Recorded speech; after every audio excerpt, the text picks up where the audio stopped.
qu'a dit Donald Trump, la démonstration de la force surpuissante des États-Unis. Le président a d'ailleurs averti, les États-Unis sont prêts à lancer une deuxième attaque plus importante si besoin. Et Donald Trump présente la suite du programme. Et la suite, c'est quoi? C'est que les États-Unis dirigeront le Venezuela jusqu'à ce qu'une transition politique sûre puisse avoir lieu. Il n'est pas question qu'un membre de la famille politique de Nicolás Maduro prenne le pouvoir, a averti le président américain. Et puis Donald Trump n'y va pas par quatre chemins.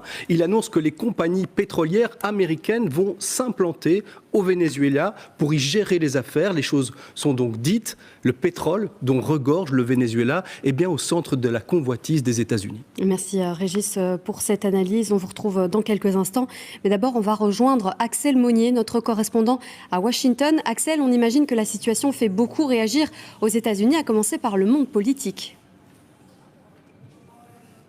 Oui, le sujet est très clivant, évidemment. Côté républicain, plein soutien au président. Le patron de la Chambre des représentants, Mike Johnson, parle d'une opération décisive et justifiée pour défendre et protéger la vie des Américains. Le vice-président, J.D. Vance, lui justifie la légalité de l'opération. Bref, tous les élus républicains saluent le travail de l'administration. L'un d'entre eux parle même d'une journée historique pour tout l'Occident. À l'unisson, donc, les républicains derrière Donald Trump. À quelques voix près, Marjorie Taylor Greene, ancien soutien de Donald Trump, devenu très critique, parle du ras-le-bol des Américains pour des agressions militaires sans fin et des guerres qui coûtent cher au pays. Et côté démocrate, évidemment, l'opposition est vent debout contre cette opération qu'elle qualifie d'acte de guerre illégal.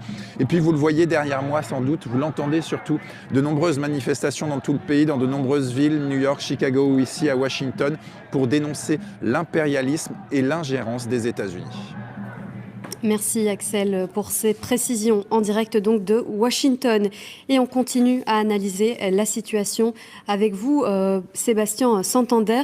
Bonjour. Bonjour. Alors vous êtes professeur de relations internationales à l'Université de Liège. On le voit, cela suscite beaucoup de réactions aux États-Unis. Tout le monde ne parle finalement que de ça. Est-ce que ça peut aussi être une stratégie de diversion de Donald Trump ? En tous les cas, je pense que c'est un message politique très clair qui est envoyé aux États-Unis, à la société américaine, mais surtout à son mouvement MAGA, qui est très fortement divisé. On voit bien qu'il y a pas mal de contestations aujourd'hui, depuis un certain nombre de semaines aux États-Unis, et il y a des divisions internes au sein de son mouvement. Donc ce que Trump a voulu essayer de faire, c'est de dire, regardez, il y a quand même un pilote dans l'avion. Et il faut oublier certaines affaires comme l'affaire Epstein. Et